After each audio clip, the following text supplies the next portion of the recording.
రాష్ట్రంలో కేసీఆర్ పాలన ఇంకెన్ని సంవత్సరాలు జరిగే పాలన? అతను చనిపోయిన తర్వాత కొడుకు 10 ఏళ్ళు వెళ్తాడు, అందుట్లో తేడా లేదు.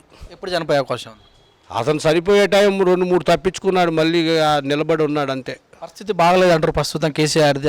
చాలాసార్లు ఆయనే వివరించాల్సి వచ్చింది. బాగున్నాడా బాగలేడా? అతను ఇప్పుడు నష్టం సావులో నుంచి తప్పించుకున్నాడు 2-3 బిట్లు.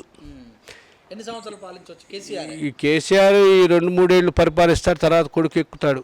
2-3 ఏళ్ళు పరిపాలిస్తారు. కొడుకు ఎక్కిందాక చూస్తాడు. కొడుకు ఎన్ని సంవత్సరాలు? కొడుకు 10 ఏళ్ళు పరిపాలిస్తాడు. బీజేపీ మేము వస్తాం అంటుంది కదా. ఏది బీజేపీ వస్తుందంటావు, నువ్వు కూడా వస్తానంటావు. ప్రజలు వేయొద్దు అంటే ఎన్ని సీట్లు వచ్చే అవకాశం ఉంది రాబోయే రోజు? ఎవరికి? బీజేపీకి మా అంటే 10-12 కొడతారండి, అంతకన్నా ఏం లేదు. కాంగ్రెస్ పరిస్థితి? కాంగ్రెస్ అసలు కనపడదు తెలంగాణలో. తెలంగాణ ఇండియాలో కనపడదు. కేంద్రంలో మోడీ పరిస్థితి? 10 ఏళ్ళు పరిపాలిస్తాడు. ఎట్లా ఉంది పరిస్థితి? బాగానే ఉంది. మరి ఆంధ్రాలో పరిస్థితి?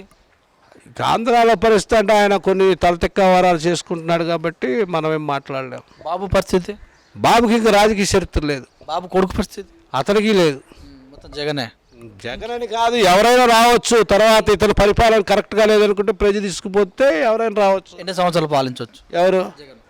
జగన్ పర్ఫెక్ట్గా పరిపాలిస్తే 20 ఏళ్ళు ఉంటాడండి. మా లెక్క ప్రకారమే అతను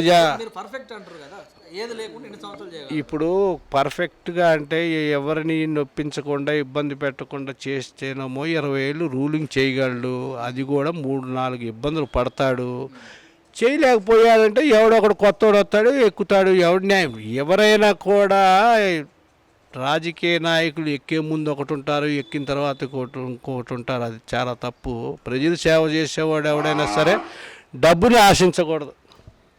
వద్దంటున్నాగా తీసుకెళ్ళి చూస్తామని మనస్ఫూర్తిగా కోరుకుంటూ ధన్యవాదాలు. ఇదండి మరి భగవాన్ చెప్పినటువంటి విషయాలు. భగవాన్ రెడ్డి చెప్పినటువంటి విషయాలు. కరోనా వైరస్ ఖచ్చితంగా పాజిటివ్ కేసు నా దగ్గర తీసుకొస్తే నేను వాటిని ఖచ్చితంగా పాజిటివ్ కేసులు నెగిటివ్ కేసులు చేస్తాను. దయ్యాలతోటి మరి భగవంతులతో కూడా నేను మాట్లాడతాను, ఛాలెంజ్ చేసి వివరించారు.